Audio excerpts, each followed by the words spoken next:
Well, hello and welcome to the Creative Garden. Under the garden, I am at peace. The gift of life growing before our eyes. A feast for the senses, multiplied as we wander in the garden. Hey, yeah, knowing each plant and tree by heart can recite. A blessing from God, we know He does provide. I'm Amanda, if this is your first time joining, and I thought today I would wander, ponder and reflect in the garden. And I am drinking it's moringa stalks and ginger, and all parts of the moringa tree can be used. And yeah, so let us take a stroll, and I will do probably next month I will do a garden tour. I haven't done one of those for a while, so that you can see. I've been doing some shorts which, you know, is sharing certain plants, but I'll just give you an overall kind of wonder. It has kind of flourished quite heavily, and yeah, so there's lots to do. There's always lots to do. So let's go. So here is my trusty companion, Cole. Hello. Hello there. What are you doing? He's off on his wanderings. So yeah, I was looking at this banana plant. So it had been moved from my patch, and I'll show you the patch. And there was more of them here, and they've just kind of struggled. There was something that was burrowing, I think, because one of them, I think it was this main one, was a lean over when I finally noticed it, and there was a large space around it that should have just been soil, but it's just put out some new growth. Oh, let's see. There's a new pup coming up, and yeah, there was a couple here, but they died, and then this one struggled because I think it's quite breezy here, even though it's got a covering of the scaevola. But I'm finding with the rest of the bananas, which we can go and have a look as we're talking about this one, they're having a similar sort of problem, so I need to maybe replace some soil around it, and just support them a bit more. So here's my banana patch, and they've been growing steadily, and you know, can you believe it started from one banana pup that I was blessed with by a fellow gardener, and I finally moved them to this, well, I moved one of them to this space because when it rains, we're on a hill, so a lot of water comes and a slope rushing down and kind of going through this bit and then off into the well, which is there. And recently we've had 3 that have bore fruit, and this one, and I think I probably need to, you're supposed to cut them down once they've fruited, but it was just like, but it's still producing leaves, but it's not going to produce any more fruit. Anyway, so there's one there that I need to cut.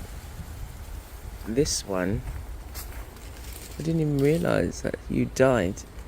Yeah, but 3 of them bore fruit at one time, and we've now got 3 of them here. You can see the flower there, but it didn't produce any. It was before its time, so it was just like, you're not really supposed to be fruiting. Look, we've got one here, I've just noticed that, and maybe I need to water them. And this one there is holding up this one again. By the time I came back to this point, in terms of, you know, there's loads of other things to do, I realised that this had fallen, and I was just like, let me just leave it. Once it's finished, which it looks like it's not going to produce any more. Once you get sort of like a large space like that, it's not going to produce any more. But look how tiny they are. And then this one here is slightly lean, but again, it's not going to produce any more fruit on there. And we've got the flower. This is the flower bit, and this is edible. There's a dish, 3 different dishes you can do with the outer this petals, we'll call them. There's the flowers that come out here, which is what produces the bananas. Yeah, there's a dish you could do with those, the little flowers. And then there's a dish, oh, did you see that? They normally come and get whatever nectar there is in the flowers. And then the core of this, there's another dish that you can do. So I've done it before and it was really nice. But yeah, we've got new pups coming up and the ones that are going out. So there'll be 4 that I have to remove. And we'll see how long that takes to produce. I'm gonna water it a bit more, this area, because it's been dry for a few days, and just try and make sure that produces as many bananas as possible. And with the Mexican sunflower, I'm going to do some chop and drop around it because it might need some nutrients. So this is the my banana patch, and it's been, yeah, they definitely like it, prefer it here, because we've had some that have grown that have been younger than the first one that I showed you, and they've grown up and produced, like, look, all of these. That one's been there forever. So maybe it's not really happy there, or I just need to make sure I water it a bit more. But let's move on. Grass is in need of a cut. It's cool. But yeah, there's this tree, and I'll put up its name. It's part of the ficus family, but it's notable. You know, you can see the roots that come down, and this one I need to trim because these are aerial roots that go down to the ground and then they thicken and they become, if you've seen them in the wild. But yeah, I had hesitated from cutting it because there was a bird nesting in there, but it's gone now. So now I can cut this back. I'll have to cut it back quite heavily. And as you can see, some of the strands have thickened. They had kind of were going down to the ground. That's what they want to do. But I'd cut them short. But yeah, it's thickening out. And the roots can get quite invasive, so yeah, that's something that I need to sharpen my saw, get my saw, cut that bit off, and probably cut it about here, I think. Just keep them all like a reasonable size. That's one of the things that I was wanting to do in the garden, just to have them at a particular size and not be so kind of overwhelmed by everything growing so big and not being able to manage it.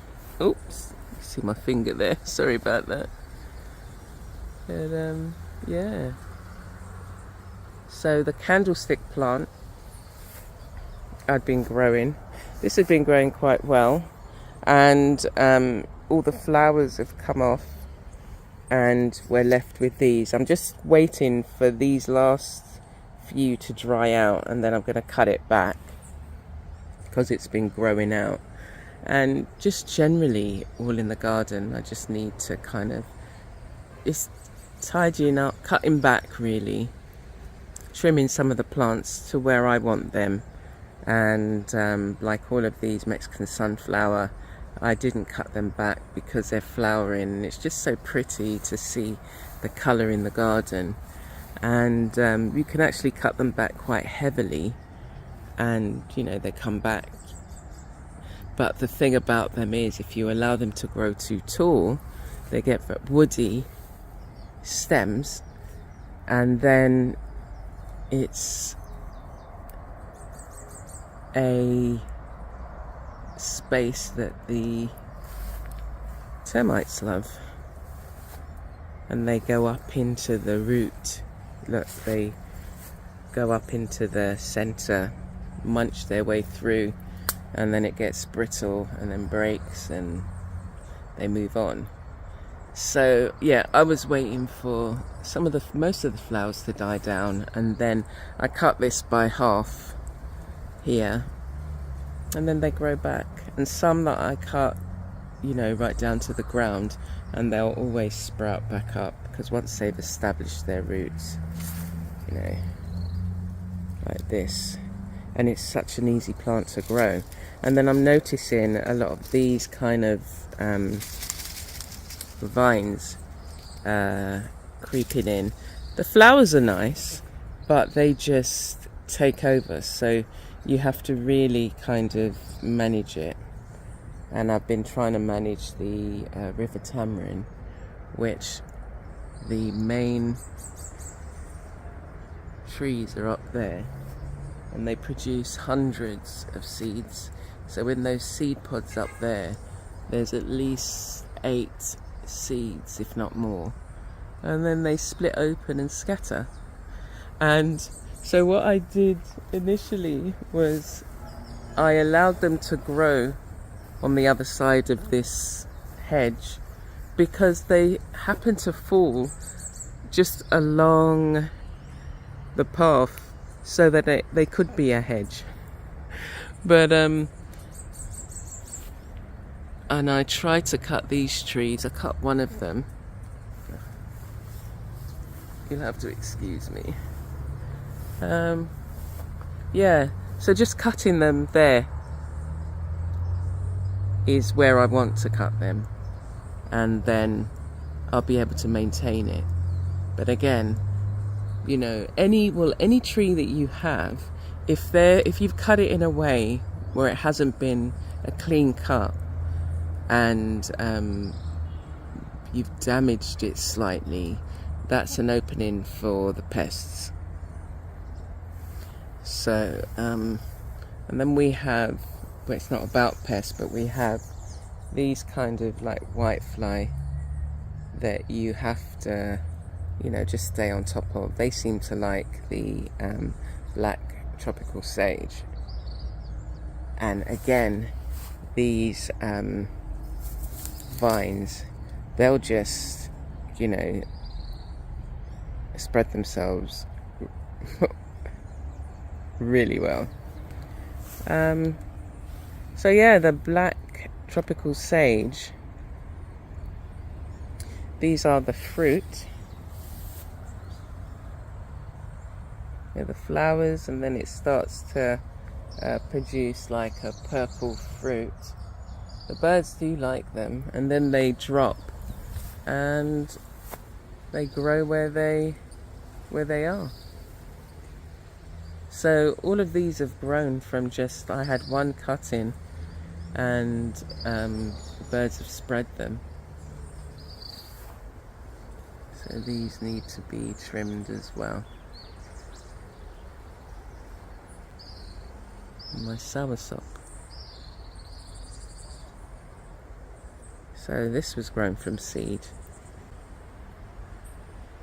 and every now and again it's producing lovely soursop.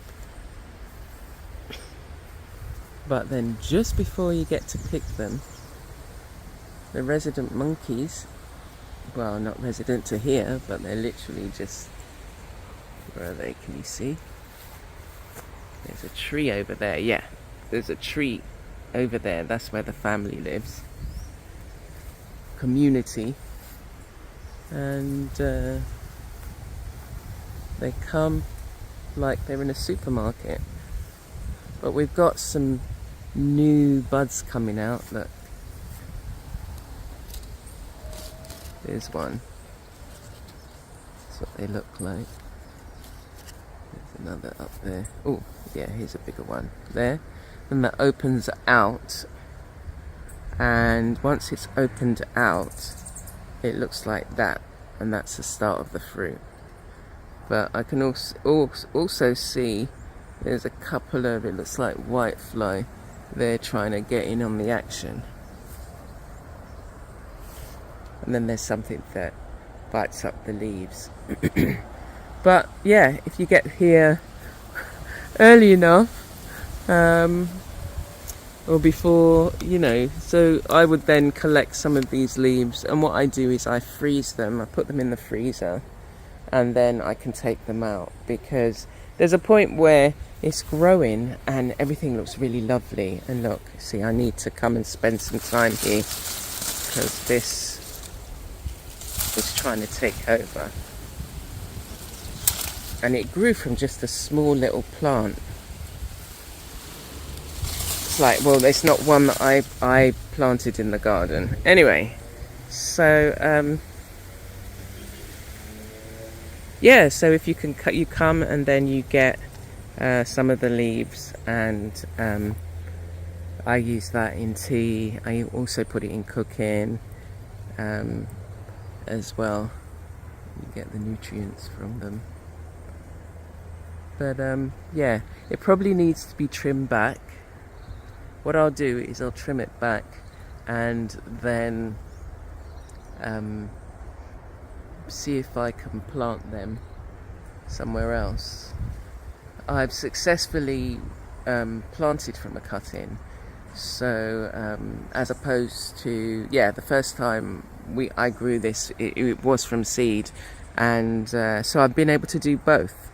It does take a while for them to grow from seed, but the cut-in, yeah, I'll show you the cut-in. You can see how big it's grown. You see the aloes. My days. Hey Cole, what you doing? Hey, what you doing? What you got? What? So the aloes, there was just one plant in each of these spaces, and over time. So I've been trying to use as much as I can, and the ones that I'm able to get to begin with, the ones, what I do first is where they're on a path, I will cut these ones off. And I had cleared this plant a couple of weeks ago, and it would seem that it's just provided space for more, because what I'd noticed was Cole, there was just some unexplained things by his eye, and I was thinking, oh, he must be coming past here, not seeing it, and then it's, you know, catching him in his eye. So my other soursop is here. So yeah, I took a cut in and I thought, let me put it over this side. This is a more shaded side of the garden. And look at it. It's going quite big. I guess it's a couple of years. So the only thing that I've found recently,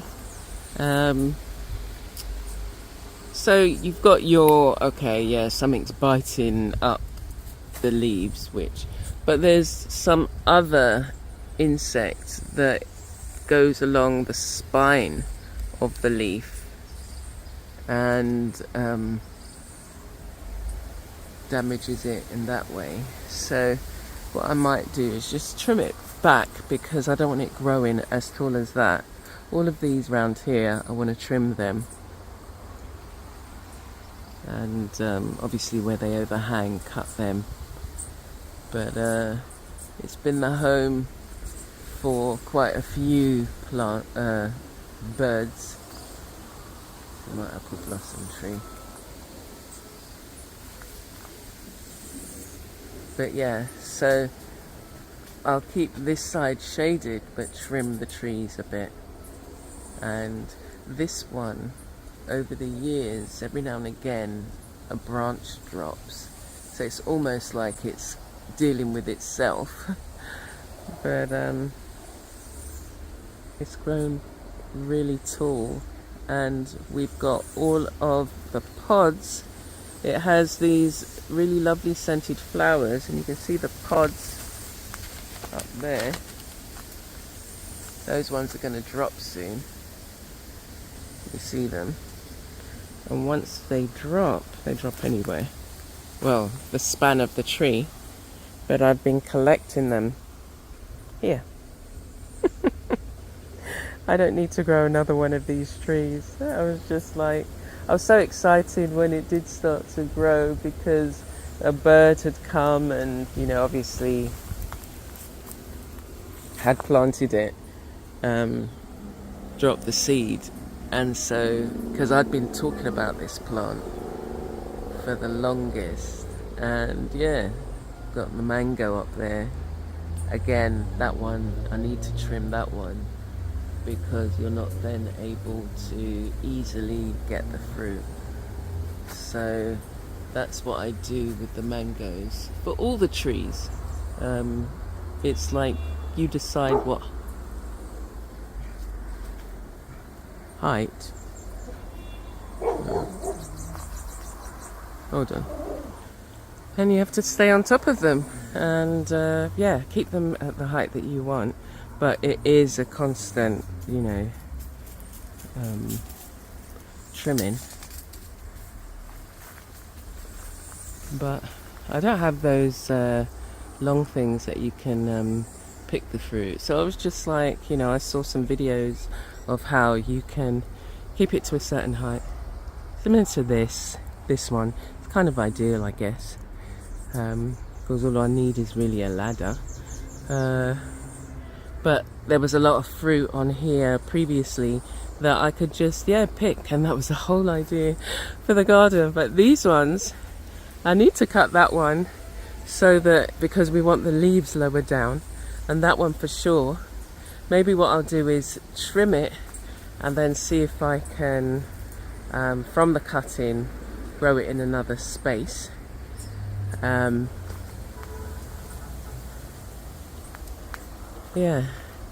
So there's lots of trimming that need to be done. But as I say, you do one part, like say for instance, I might say trim these trees, and then you have to decide what you're doing with what you've cut, whether it's replanting or, I was going to say making firewood, but I don't do that. But chop and drop. So I'd take the leaves, if there's seeds on them, if there's a medicinal purpose that they can be used for, like prepare that. So there's so many different stages to, once you've cut the tree, trimmed it, like there's a lot of foliage that would result even just from this one. We've got a moringa tree here, which I don't want another one to grow so tall, so I need to get to that. So this whole area, once they're trimmed, there would be so much more light coming through. And then this moringa tree definitely needs to be trimmed a bit on some of the sides. And then this other plant is not a tree, but it's growing. I wanted to see how how tall it would actually grow. But yeah, they grow, because I've only seen them as houseplants. And it was just like, yeah, in a tropical environment, they just will grow as big as you allow them. If you give them the space, they'll grow. So here's a Suriname cherry, and we've got a few cherries that are coming out on there. Some flowers as well. And this I bought from as a small plant, and it's grown quite well, and I've taken cuttings from it and they've grown, and I've planted the seeds and managed to germinate. So yeah, when I come out here and I look at, you know, what I'm presented with, I have to take time to really just appreciate how far it's come, because there was nothing here before. And I will show you what was here, and then you can see the difference. But it takes time, and I often remind myself, just generally, that like this, you know, I had to remove the rocks, even though more rocks have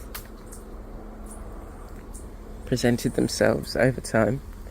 They'll always be here, but you know, it takes time for something to be established, and I didn't know how it was gonna look, or how they were gonna grow, or that, you know, providing a space that the birds and the wildlife can feel comfortable would bring not only joy in seeing them and hearing them, even just, you know, I put a bowl of water out and they come and they drink and they bathe in there, but the joy that having them around, hearing the twitterings and just listening and appreciating, but also the things that they bring to the garden. So, you know, they bring seeds. I think it's the parakeets that bring the almond seeds, and from that 2-3 almond trees have grown.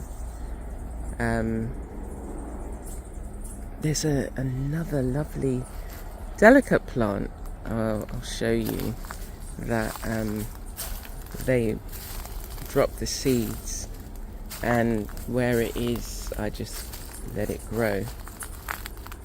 But I think it's Jamaican milkwood, but it has bell-shaped flowers. This is I can't remember the names of these, but I had bought one plant, and over the years they've just multiplied. These were the babies that had come from the plants that I'd separated, and there's at least, I don't know, I have to count them to see. Oh, so here's one of the almond trees that they bought. They bought at least, I don't know what they thought they were doing, but there was at least 20 seeds, and every day they're bringing more, so I just pile them up. But this is the flowers of the new ones coming out. Yeah, so it's this, but it has a really sweet smell. So recently, when it's growing up here, I'm going to take a cutting from this and see if it can, because it can grow, it's kind of needs to be supported, but it can grow similar to a shrub, I read. And then the leaves, the seeds dropped, and look, we've got all of these baby plants here, which I'm going to put elsewhere. I'm going to have to move them. And then in the mix, we've got bay leaf. So that's the other thing that the birds have bought. They brought at least 20 bay leaf seedlings and then planted them, or dropped them obviously, and they've grown. I just recently planted this. This is a fishtail palm that started to grow. This was in another area of the garden. The seeds, I wasn't sure. Look, there's another one growing there. That's not a fishtail palm. But the birds did that one, and they dropped a few others at the back of the garden. This was my scaevola, and it's been growing. And this one you see by the sea, and you see it really low. But I went to a garden centre and I saw it, it was quite tall. So I thought, oh yeah, I want to have that. So I got a cutting, and from one cutting, it's just kind of multiplied. I've got a whole hedge full of it, several hedges. This was the first one, and unfortunately what happens is it gets quite woody, and it's a perfect home for the termites. So they burrow their way and they go all along the shaft of the plant. So this one I have to remove, I think. And then you see they've just eaten it all out, and then it's fallen. So all of this has to be removed, and then I've got the space to plant something else. But yeah, this was the original, and I'm still experimenting in terms of the leaves. I found that when you boil the leaves, they go a really deep blue. So I'm wondering if at some stage you can kind of extract some kind of dye. The dye that I've extracted from it was a very pale kind of tan colour. So we've got a mix of things, a grapevine as well mixing here, but I want to clear the path. So what's going to be moved is this area is going to be moved. This is another moringa tree, so I'm going to cut that back, and I've started cutting these back, and again they grow fairly easily and quickly, but I'm sure they make nice, you could indoor plants as well. As I said, I saw them first as an indoor plant, and was just like, oh, but how would it grow outside? And this is how it grows. And they grow as far and as wide as you allow them. And I've got a few different varieties. You want to see the variety, the most stark variety. So we have this one. This was I took a cutting, planted it here, and it's kind of just been growing. Again, I don't want it growing any taller than this, so I cut it. And what used to happen when I took cuttings was, oh my gosh, I need to replant this, and I just decided to chop and drop around the plant and just keep it at this height. But I think this is probably paler because it gets more sunlight. Let's see the other variety that we have. This is it. It's gorgeous. Hello, darling. Isn't it lovely? And again, I'd like, no, I can't cut them because I want to see it grow really tall. But this one, again, I want to keep it at a height. But the leaves are lovely, and they look lovely in flower arrangements. So that's probably what I'll do. I'll get some vases and just do some cuttings. Again, that's the beauty of growing, you know, your own plants. And I was thinking to myself, I haven't really got any indoor plants. So aloes, you know, I used to grow aloes indoors. So this is another one that you can grow indoors. So I need to just get myself some pots. And we've got the neem that needs to be cut. Again, I want to trim this by half. So if there's anybody that needs the wood from the neem tree, you can come and cut it. And we've got oh my, the clammer cherry. So again, this one needs to be cut. I mean, if I sculpted with wood, this would be an interesting one to see the kind of the colour of the wood that you could get and the things that you could make. It's quite a I think it's probably 15 inches in diameter. The moringa wood is one that I use because it's a soft wood and it dries fairly easily. So what I would normally do is cut sections and just allow it to dry, and over time I'll do that. So you know, when you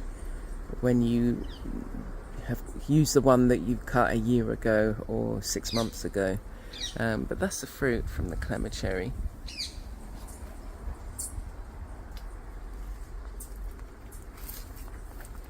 So I think I'm gonna allow you to go. There's so much more, and the parakeets that come, there's so much more, but you can't kind of try and show you everything at once. It's my coconut tree. But one of the things that I really like are palms. So that kind of airy feel. So that's what I'm going to... There's some palms that, again, the birds had bought, and I'm going to put them around the front of the garden and just keep them watered. And sapodilla got here. I think within the next year it should start to fruit. I'll have to give it a talking to, see what's going on. Well, I'll have to check, because some of these trees, fruit trees, it's like I've got a date palm, but they say it takes like nearly 10 years before it starts to fruit. So I'm just like, really? We got tamarind here. So where I haven't been able to get the fruit because, you know, it's just not time, there's the leaves and the medicinal purposes, the medicinal properties rather of the leaves, or like this, the henna, being able to extract the colour from the henna. And apparently if you use black tea as well and lemon, you get a darker colour. So I'm thinking, you know, how would that be with fabric? Obviously you can dye your hair with it. Ooh, you know the red seeded plant? There's a bunch up there, but they're going to drop down in there. The pods split open, that's the pods there. And then they just disperse the seeds. I had a few that I'd been collecting. Oh, they're gone. Oh, the rain must have washed them. I put some here as well. Look, see? And these are, they use them for jewellery. They get a really fine needle, drill a hole, and they make beautiful jewellery.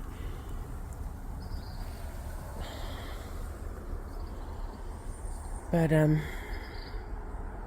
yeah, so I come out here and I just look at the plants. I remind myself how it came to be. And when I'm feeling like I need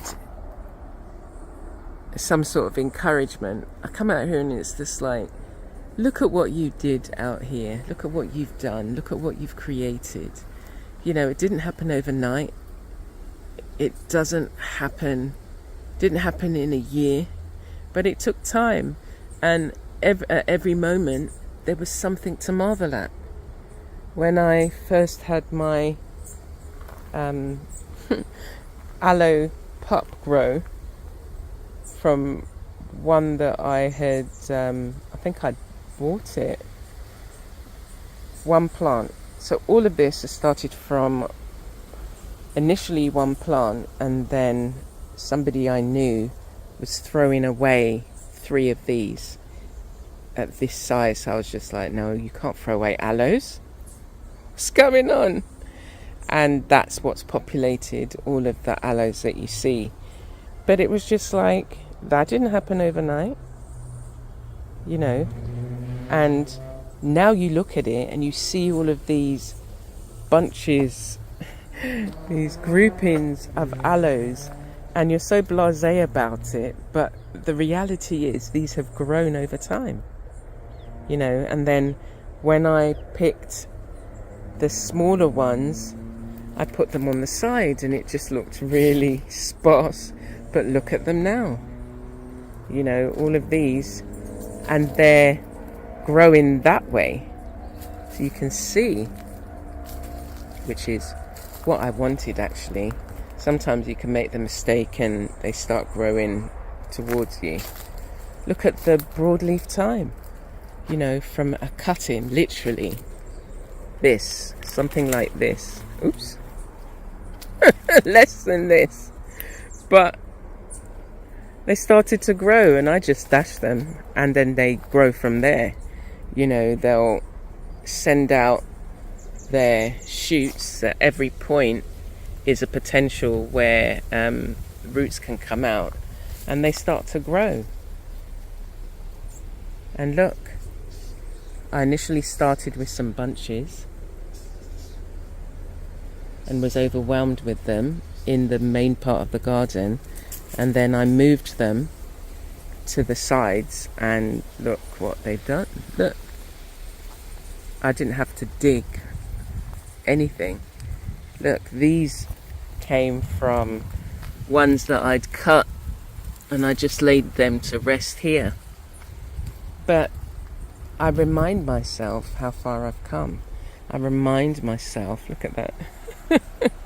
I remind myself that, you know, there's no end destination. It's just the continuous flow of the journey, and a way that, you know, there can be fulfillment at every stage. We started out with moringa tea. The flowers on the moringa tree turn into these pods, and I haven't had some of these young ones for a while, so I'll pick these and I use them just like vegetables. The seeds, what I'll do eventually is get one of those machines that can crush the seeds. There's a little banana quit up there. But you see that there's always something to do in the garden. There's always something to marvel at. There's always something to be grateful for. You know, I am grateful that the aloes are so happy in this garden that they grow like they grow. And I've got them to use. I can use them. You can use them on your skin. You can use them as a soap, like a shampoo. You can use it in your hair to condition, you know, healing. There's a dye that you can get from when you first cut it, but I haven't yet tried it yet. I know it stains, So I'm going to, and it's the yellow kind of stuff that comes when you first cut it. So if you were going to eat it, you would put it in a pitcher with some water and allow that to drain out, because that's what makes it bitter if you're going to consume it. But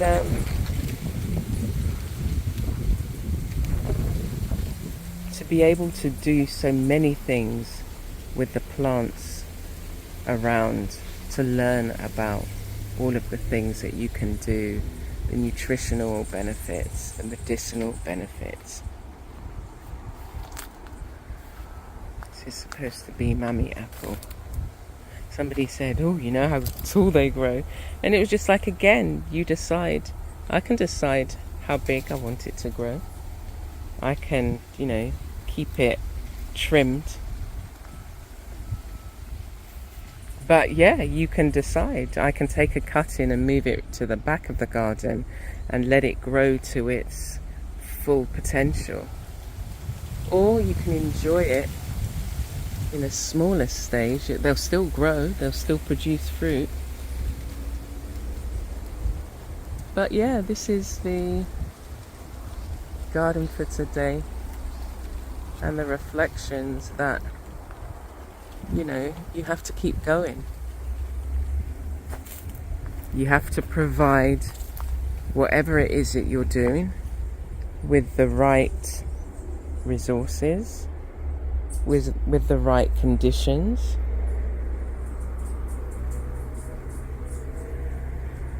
There will be challenges along the way. Creating this wasn't easy. I do talk about the birds and this, and they dropped this, but a lot of work goes into it each and every day. But that's life as well. You decide the things that you want and you work towards them. Sometimes there's an ease and a flow, and then other times you have to focus, trim back, move to a different spot, deal with the pests, illness, whatever it is.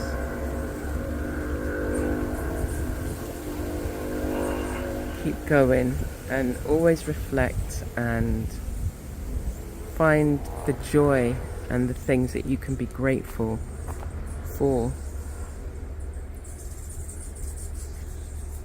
The wonderment of being in an environment that you can be nurtured, that you can nurture and feel nurtured. Experiment and grow. Okay, so I am going to leave it there. I hope you've been inspired. I hope that you've been inspired even to get a pot plant and try something. Go to a garden centre. A lot of garden centres now have cafes that you can just sit and enjoy the environment. So I look forward to seeing you again soon, and I hope you've enjoyed spending time with me in the creative garden.